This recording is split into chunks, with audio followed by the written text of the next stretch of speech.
Hi, ഞാൻ നിങ്ങൾ സ്വന്തം ആർജ് ജോയൽ ജോസഫ്. ഒരു കുഞ്ഞു കാര്യം പറയാനായിട്ട് ആഗ്രഹിക്കുകയാണ്. ഈയിടെയായിട്ട് നമ്മൾ സോഷ്യൽ മീഡിയ തുറന്ന ആപ്പ് വരും കുറെ ഗെയിംസും അല്ലെങ്കിൽ ട്രേഡിംഗ് ആപ്പുകളുടെ ആഡുകൾ. ഇതിലൊക്കെ വിശ്വസിച്ച് ഒരുപാട് പേര് അവർ ആപ്പുകളൊക്കെ ഇൻസ്റ്റാൾ ചെയ്യും.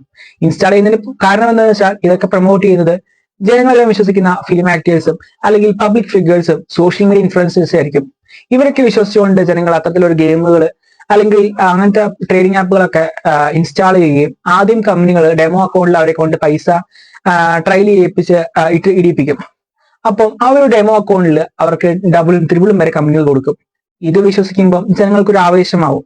അതിനുശേഷം കമ്പനികൾ പറയും, നിങ്ങൾ ഇനി ഒറിജിനൽ അക്കൗണ്ടിൽ ഇട്ടാൽ അതിനേക്കാളും എമൗണ്ട് കൂടുതൽ കിട്ടുമെന്ന് പറഞ്ഞ് സൈനപ്പ് ബോണസ് ഒക്കെ ആയിട്ട് ഒരുപാട് പൈസ അവർക്ക് തരുമെന്ന് പറഞ്ഞ് ഓഫറുകൾ കൊടുക്കും. അതോടെ ജനങ്ങൾ ഇത് വിശ്വസിച്ചുകൊണ്ട് പൈസ കൊണ്ട് അതിനകത്ത് ഇൻവെസ്റ്റ് ചെയ്യുകയും കുറച്ച് കഴിയുമ്പം ഇവരെ എമൗണ്ട് വൻ ലോസിലോട്ട് പോവുകയും ചെയ്യും. സെബി ഇടയ്ക്ക് കുറെ കമ്പനികളുടെ ഒക്കെ അത്തരത്തിലുള്ള ആപ്ലിക്കേഷൻസിന്റെ ഒക്കെ പുറത്തിറക്കിയിട്ടുണ്ടായിരുന്നു. സെൻട്രൽ ഗവൺമെന്റ് നമുക്കിപ്പോൾ നിരന്തരമായിട്ട് തന്നുകൊണ്ടിരിക്കുന്ന ഒരു കാര്യമാണ് ഈ ഒരു ഇൻഫർമേഷൻ. സെബി അംഗീകരിച്ചതും അല്ലെങ്കിൽ ഇന്ത്യൻ ഗവൺമെന്റ് അല്ലെങ്കിൽ ഇന്ത്യൻ അതോറിറ്റി അംഗീകരിച്ച ട്രേഡിംഗ് ആപ്സ് മാത്രം ഉപയോഗപ്പെടുത്താൻ നോക്കുക. കാരണം എമൗണ്ട് എന്റെ മാത്രമല്ല നിങ്ങളുടെയും കൂടിയാണ്. ഒരു സോഷ്യൽ മീഡിയ ഇൻഫ്ലുവൻസേഴ്സിന് ഈ ഒരു ആഡ് കിട്ടിയ പൈസ കിട്ടും, ലക്ഷം കിട്ടും. പക്ഷെ നിങ്ങളുടെ എമൗണ്ട് ആണ് ഇത് വിശ്വസിച്ച് ഇട്ടിട്ട് നിങ്ങളുടെ കാശ പോവുള്ളൂ. ഫേക്ക് ആപ്ലിക്കേഷൻസ് മനസ്സിലാക്കുക.